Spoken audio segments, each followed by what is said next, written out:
FIR अर्थात प्रथम सूचना रिपोर्ट को पंजीकृत करने के लिए सर्वप्रथम पंजीकरण पर क्लिक करते हैं। इसके बाद इसमें उपस्थित प्रथम सूचना रिपोर्ट के नया पंजीकरण पर एक बार क्लिक करते हैं। इस पर क्लिक करने के पश्चात एक फॉर्म खुलता है जिसे हम FIR पंजीकरण फॉर्म कहते हैं। इन फॉर्म में उपस्थित लाल रंग का बिंदु अनिवार्य फील्ड दर्शाता है, अर्थात ये अति महत्वपूर्ण फील्ड होती है जिसमें हम अति महत्वपूर्ण डेटा भरते हैं। अब हम देखेंगे सबसे पहले कि इस फॉर्म में कुछ टैब उपस्थित हैं, जिसमें से प्रत्येक टैब में एक एक फॉर्म संबंधित है। जिसमें से हम पहला टैब देखेंगे अधिनियम और धारा, दूसरा टैब है घटना, इसमें भी एक फॉर्म संबंधित है। अगला टैब देखेंगे शिकायतकर्ता, फिर है FIR विवरण, इसके बाद है पीड़ित की जानकारी और इसके बाद है अभियुक्त, फिर है संबंधित संपत्ति, फिर है चोट प्रकरण विवरण, इसके बाद है की गई कार्रवाई। इससे हम देखते हैं कि प्रत्येक टैब में एक एक फॉर्म संबंधित है। अब हम देखेंगे सबसे पहला टैब जो है अधिनियम और धारा।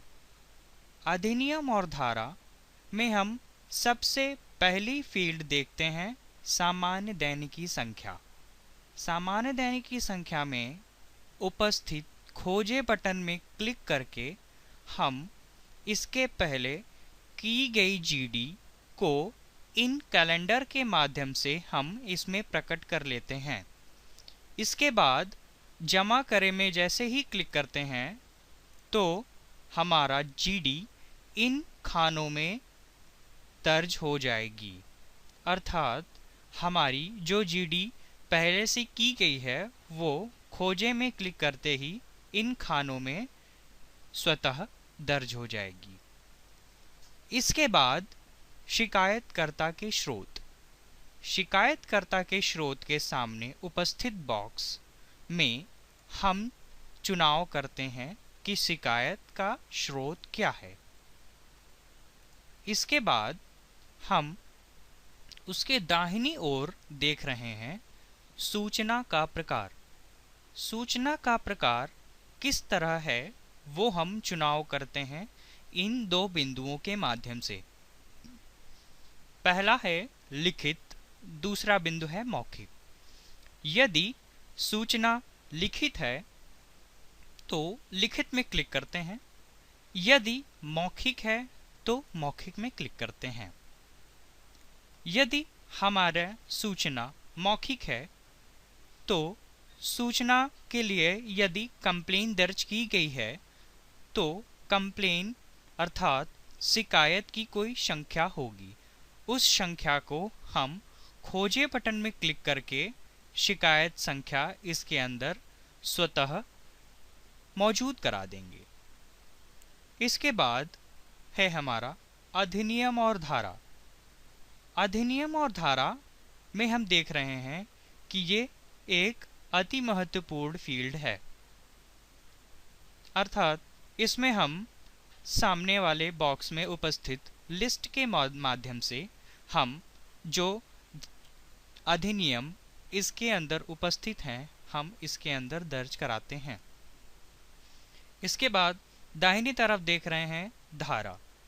धारा भी हम अधिनियम की तरह इस लिस्ट में उपस्थित उससे संबंधित धारा का चुनाव करते हैं और जोड़ना पर क्लिक कर देते हैं। जोड़ने पर क्लिक करने के पश्चात हमारा अधिनियम और धारा इन लाइन में संबद्ध हो जाएगा। इसके बाद हम देखते हैं मुख्य और लघु शीर्ष। इन अधिनियम और धारा से संबंधित मुख्य और लघु शीर्ष को इन लिस्ट के माध्यम से हम नीचे दी गए खाने पर संबद्ध कर लेते हैं। इसके पश्चात हम अपना अगला टैब क्लिक करते हैं घटना पे।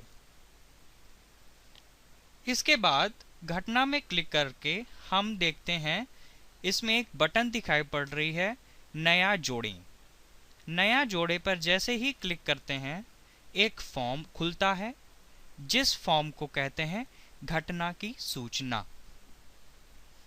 घटना की सूचना में हम यह देखते हैं कि घटना की सूचना ज्ञात है या नहीं। यदि ज्ञात है तो ज्ञात पर क्लिक करेंगे, यदि अज्ञात है तो अज्ञात बिंदु पर क्लिक करेंगे। और इसके नीचे हम देख रहे हैं कुछ कैलेंडर। कैलेंडर को सेलेक्ट करके हम पुलिस स्टेशन में प्राप्त सूचना को इसके अंदर संबद्ध कर लेते हैं।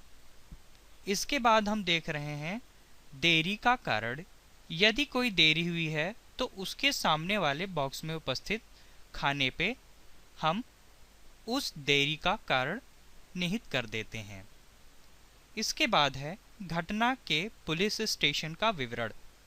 घटना के पुलिस स्टेशन का विवरण से संबंधित जो भी फील्ड है वो हम उसके सामने वाले लिस्ट के माध्यम से हम इसके अंदर संबद्ध कर लेते हैं।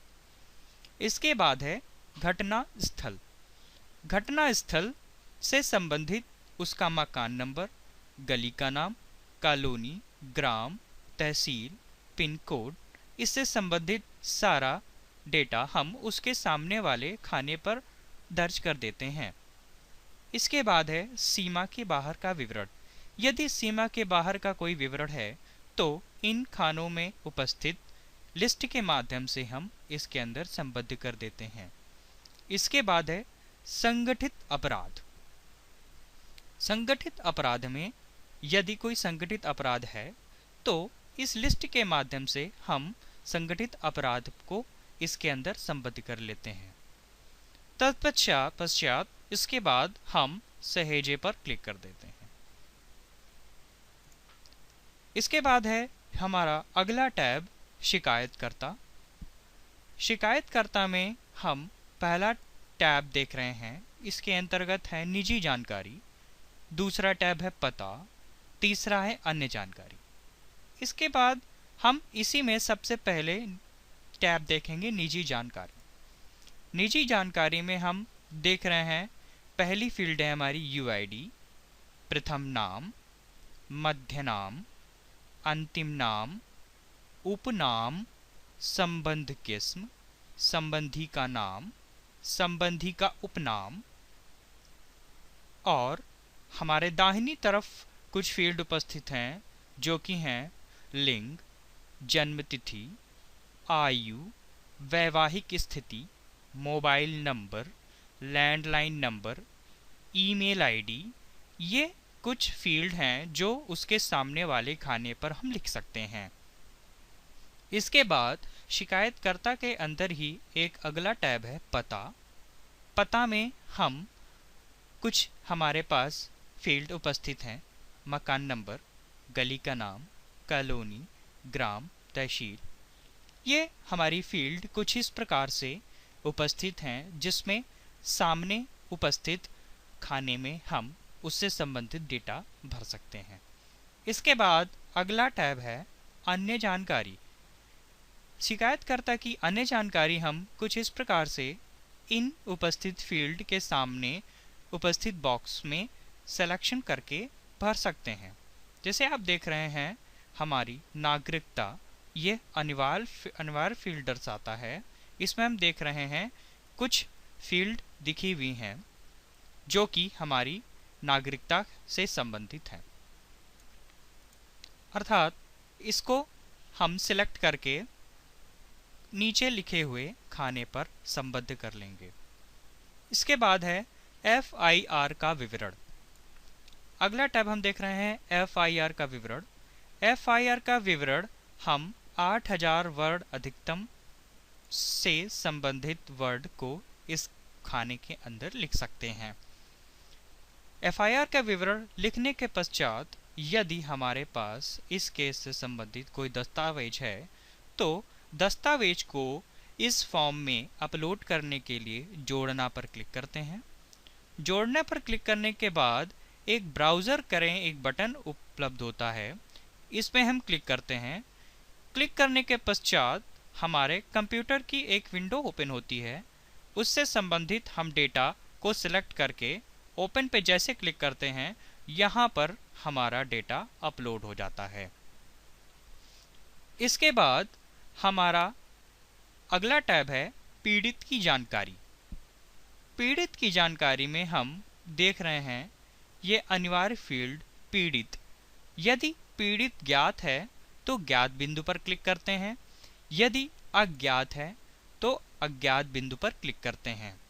यदि अज्ञात बिंदु पर क्लिक करते हैं तो हमारे पास कोई बटन उपलब्ध नहीं होती है। यदि ज्ञात पर क्लिक करते हैं तो हमारे पास एक बटन उपलब्ध होती है जिसे नया जोड़ें। नया जोड़े बटन पर क्लिक करते ही हमें एक फॉर्म खुल जाता है, जिस फॉर्म को हम कहते हैं पीड़ित पंजीकरण। पीड़ित पंजीकरण में पहला टैब है निजी जानकारी। पीड़ित की निजी जानकारी कुछ इस प्रकार से सभी फील्ड्स इसमें उपस्थित हैं। इन फील्ड को भरकर हम उसकी निजी जानकारी भर सकते हैं। इसमें अगला है पता, उसका वर्तमान पता, देश, राज्य, जिला, कुछ इस प्रकार से हम इन बॉक्स को भर के उसका पता दर्ज कर सकते हैं। अन्य जानकारी, उसकी अन्य जानकारी इन फील्ड के माध्यम से हम दर्ज कर सकते हैं। पीड़ित का बयान, पीड़ित का बयान हम 5 शब्दों में इसके अंदर लिख के और सहेजे बटन पर जैसे ही क्लिक करेंगे पीड़ित का पंजीकरण इसके अंतर्गत हो जाएगा। इसके बाद हम अगला टैब देख रहे हैं अभियुक्त। अभियुक्त में उपस्थित है अभियुक्त संदिग्ध प्रकार। अभियुक्त संदिग्ध प्रकार में 2 बिंदु उपलब्ध हैं। पहला बिंदु है ज्ञात।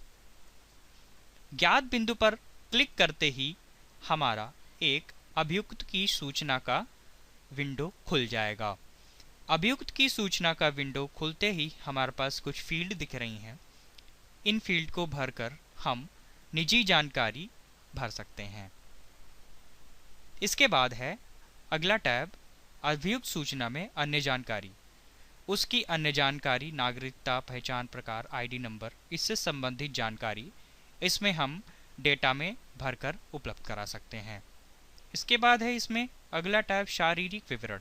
शारीरिक विवरण कुछ इस प्रकार से इस तरह की फील्ड यहाँ पे उपलब्ध होंगी, जिसको हम भर के इसमें उपस्थित अभियुक्त की सूचना को हम भर सकते हैं। जिसमें हम उदाहरण स्वरूप ले सकते हैं पहला टैब शारीरिक विवरण। शारीरिक विवरण में चेहरा, विकृति, आँखें, बाल, कुछ इस प्रकार से यहाँ पे फील्ड उपलब्ध है। इसको भर के हम अभियुक्त सूचना को कंप्लीट करा सकते हैं। इसके बाद है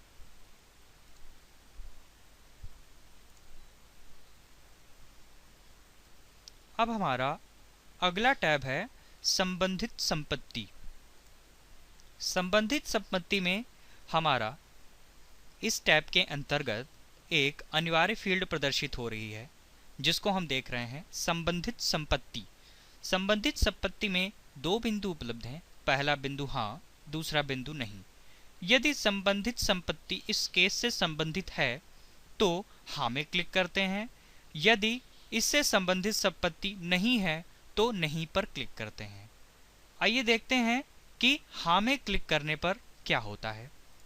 हाँ में क्लिक करते ही आप देख रहे हैं नया जोड़े एक नई बटन आ गई है और नहीं पर क्लिक करने से यहाँ पर कोई बटन नहीं आती है।